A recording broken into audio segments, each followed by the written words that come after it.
ఉపాధ్యాయుడు అంటే కేవలం ఓనమాలు విద్యాబుద్ధులు నేర్పడమే కాదని మహబూబాబాద్ జిల్లా గూడూరుకు చెందిన ప్రభుత్వ ఉపాధ్యాయుడు వినూత్న ఆలోచన చేశాడు. విద్యతో పాటు సమాజంలో జరుగుతున్న విషయాల పట్ల అవగాహన కల్పించే ప్రయత్నం చేశాడు ఉపాధ్యాయుడు గోపీనాథ్. గూడూరు పోలీస్ స్టేషన్తో పాటు ప్రభుత్వ ఏరియా ఆసుపత్రులను విద్యార్థులకు పరిచయం చేశాడు.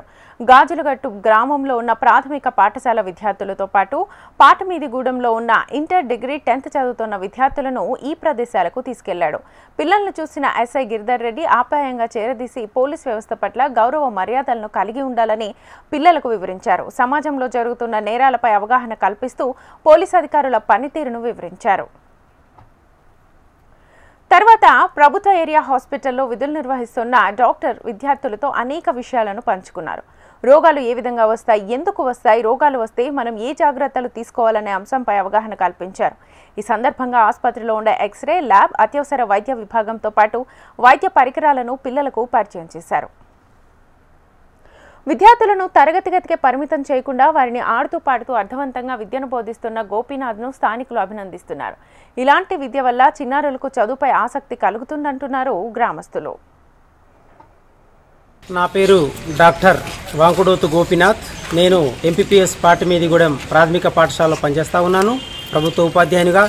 మా ఎస్పెషల్లీ పాటమీదిగూడెం గిరిజన ఆదివాసీగూడెం, అందులో ఉన్నటువంటి జనాలు కొంచెము ప్రపంచంలో జరుగుతున్నటువంటి విషయాల పట్ల అవగాహన తక్కువ.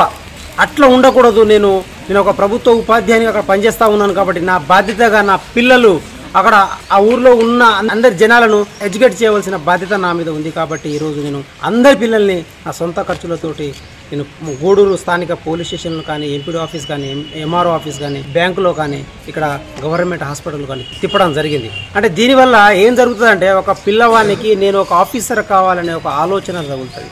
ఇప్పుడు పాఠశాల పునఃప్రారంభం అవుతుంది. నేను తప్పకుండా విద్య నేర్చుకోవాలి, విద్య ద్వారానే గొప్ప స్థాయికి ఎదుగుతామనే ఆలోచన పిల్లవాడికి వస్తుంది. కాబట్టి పాఠశాల రీఓపెన్ కాగానే పాఠశాలకు వెళ్ళిపోతాడు అన్నట్టు.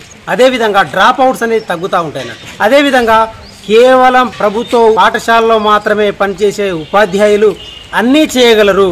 ఎందుకంటే ఈ రోజు ఉన్న ఆఫీసర్ అంతా కూడా ప్రభుత్వ బడిలో చదివి ఈరోజు ఈ స్థాయిలో ఉన్నారు.